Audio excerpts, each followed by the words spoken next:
Hello everybody, by the end of this lecture we're going to learn how to move, rotate and scale any object within Blender. And it's not just useful for mesh objects like this, but we can also have fun with lights in scenes as well. Of course this will come much later on in the course when we start rendering out our models. Let's find out more and hop on over into Blender. Okay, so we're over in the default blend file at the moment. If you're not here and you've been playing around, you can get back to here by going to File, New, and going to General. And you'll get a scene very much like this. So we're talking about transforms in this lecture, and transforms are key. They allow us to move things around, they allow us to scale things, make them bigger and smaller, and they also allow us to rotate them. And that is really paramount and useful when you're working within the 3D editor, because you need to be able to do these things. They also apply elsewhere in Blender as well, which can be really useful. The shortcut keys remain the same. So the first place I want to draw your attention to is the left hand side of the screen. We have a toolbar on the left hand side of the screen. If you don't see it, you can use the shortcut key T to make it appear, and there's also a little arrow, if you look there in the top left, that you can open up. Now the second group of icons relates to transforming. You can turn on a couple of widgets that will appear on the screen. So we've got move, rotate and scale, and we've also got a widget that does all three. So if we enable that, we see that suddenly our cube ends up with these control points around it. Now notice that they're color coded as well. They're color coded in green, blue and red, representing X, Y and Z.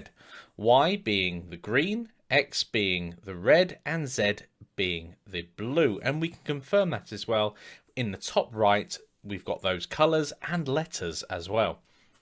Now if this didn't happen, perhaps you'd deselected from the cube, because in order to transform something you need to tell Blender what you want to transform. Now if you click anywhere else in the scene, it will deselect an object. If I left click again in this case and I select the cube, you see that it has that outline around it again. That orange outline means it's selected, and it's also got these tools around it to scale with these blocks, to rotate, and also just to move. Really useful being able to just grab those and move them around. Now if we had something else selected, maybe the camera over here or the light at the top, then the tool moves to those places. Now the other place that you could manipulate these is over in the properties panel. Now similar to the tools on the left hand side, on the right hand side there's a properties panel. There's a little arrow that you can open it up with, and you also have the N key. Now the N key will bring open this properties panel, and it will change depending on what you're doing and which window, which editor you're in. But we're in the 3D editor at the moment. So what else can we do here? Well, we can be more precise with where we want this light. We can click and drag. We can even type in here. So if I wanted to set that to 1 meter in this case, I could do so. I could highlight by clicking and dragging over all of these fields and change them all to the same value. That can be incredibly useful as well, such as if you've rotated something and you want to set the rotation all back to 0, we can highlight it all and press 0, and there you go. It's cleared the rotation that was once there.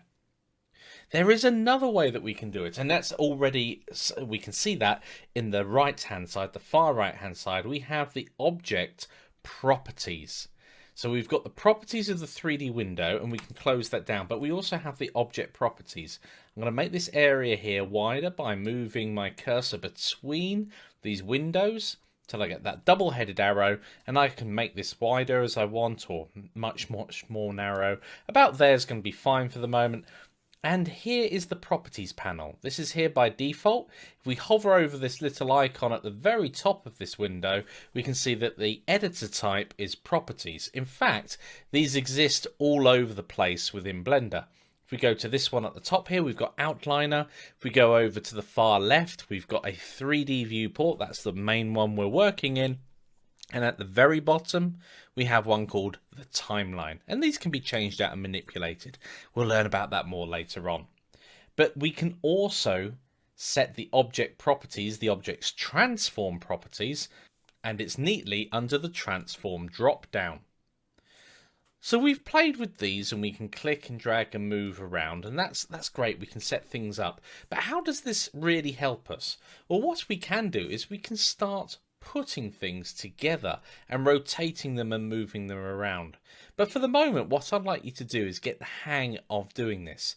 Now, I'm a big fan of shortcut keys, but they can be a bit overwhelming from time to time, and I don't exclusively use them. So I will often use N and T to bring open these areas on the left and right. I like N and T simply because it's a pain to click on the little arrows, so I go to that. And I also use shortcut keys, I use the menu options, I use the property panels. It just depends on what I'm doing. If I need something precise, I'm not going to do it by hand. But what I can do is get rid of all of those, and there are 3 shortcut keys that you can use as well. I'm going to open up the tool shelf and just go at the very top again and go to our normal select mode. Now, if I've done that, what I can do is I can press the G key. The G key is all about moving around. Pretty cool, hey? Now, what was missing when we were moving before is these arrows.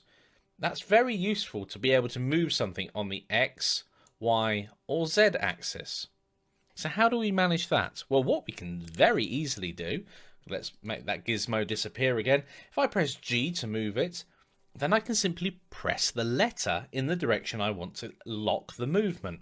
So I can go X and it will lock it in the X axis, Y in the Y axis, and Z in the Z axis. Now, if I didn't want to move it up or down and just around the XY plane, what I can do is press G to say that I want to move it, and then say Shift and Z to say not on the Z axis. Now, if you were to just go Shift and Z, you would turn on what's called wireframe mode, and we can turn that off again with Shift and Z. So if it's going like this, that means that you've not pressed G first, or perhaps you've not pressed one of the other modifier keys, S for scaling, and again we can lock that on X, Y, and Z, or R for rotation, and again X, Y, and Z. Okay, so the final thing to touch upon is applying transforms. If we open up the properties panel again, we can see that its location is relative to the world origin, which is 0, 0, and 0. So it's 5 meters in the x-axis, 0.4 meters in the y-axis, and 0.26 in the z. And that's to do with this orange dot in the middle of our object. We'll talk about that origin point later on. We have a rotation and a scale applied to our model. Now, there are plenty of operations in Blender where if you do not apply the rotation and scale, you can end up with some really weird effects going on. So it's often a good idea to apply the rotation and scale following doing a transform. The location, however, is often just left as is unless you've got a very specific case. So we can do that by going to the very top of the 3D editor window to the Object menu, going to Apply, and we can see the shortcut key there is Control and A. And if we use Control and A, we'll get the same window up. Let's try that now, Control and A. There we go. And we want to apply the rotation and scale. And we find then that the rotation is set to 0, 0, 0, and the scale has been reset to 1. Now that's a really useful thing to do and is something that I'm going to remind you about throughout the course as we go. And now we've learnt about transforms, what I'd like you to do is reinforce that knowledge with a little challenge. Okay, so your challenge. Start a new blend file. Once you've done that, move the default cube 1 meter on the z-axis, so that will be moving it up. Then rotate the default cube 45 degrees on the z-axis again. Once you've done that, I'd like you to make a diamond shape by scaling it by 2 on the y-axis. Now you will notice at this point, if you scale it by 2 on either the x or y-axis, it's not going to make a diamond shape straight away. So what I'd like you to do is play and think about when you might need to apply a transform. Here's a clue, it's going to be more than once. And the other thing that you can play with is, say if you're moving something on the z-axis by 1, you could press G to move, Z to lock it to the z-axis, and immediately press the number 1. Press enter and it's moved by 1 meter on the z-axis. So it can even be quicker to move things around. And let me just show you the end state, what we're trying to achieve. So this is the final shape that we'll end up with. As you can see here, I've applied all of my transforms except the location one. So we've got it sitting with this orange dot 1 meter above the 0 point of the world. Okay, so this is what we're going for. Go ahead, pause the video now and give that a go.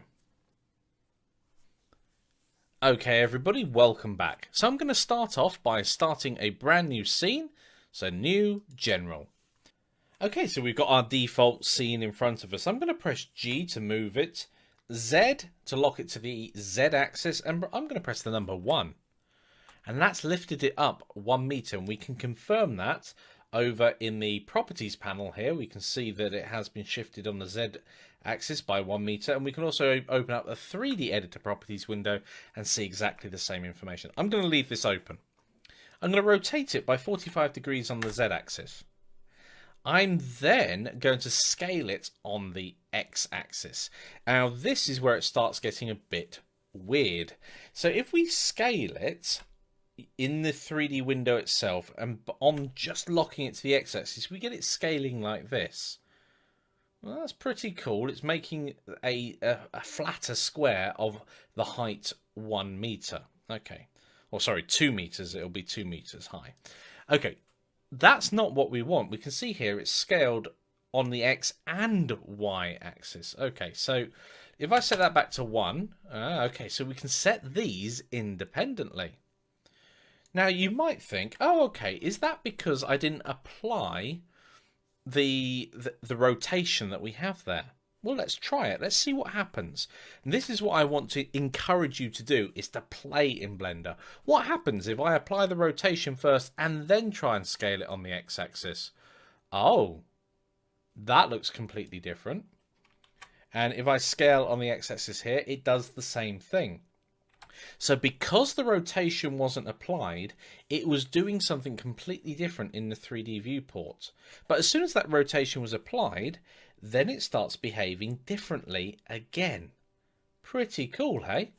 But it just shows you the difference that applying or not applying a transform can have.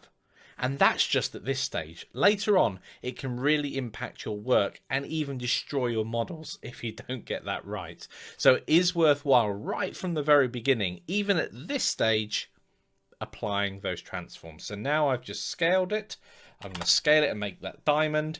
I'm going to then go Alt and A, and I'm going to apply that scale. And this is our new object. It's really this dimensions. It's not being transformed into a different shape. I'm going to finally save my work with File and Save, and I'm going to call this Transforms Diamond. Excellent. Okay, how did you guys get on? I know this is a very straightforward start, but these are some key skills that you're going to need as we progress through the course. And so we're going to start with these small steps. And by the end of this section, you'll be amazed at what you can achieve with just these simple tools that I'm now giving you. That's it for this lecture, and I'll see you in the next one.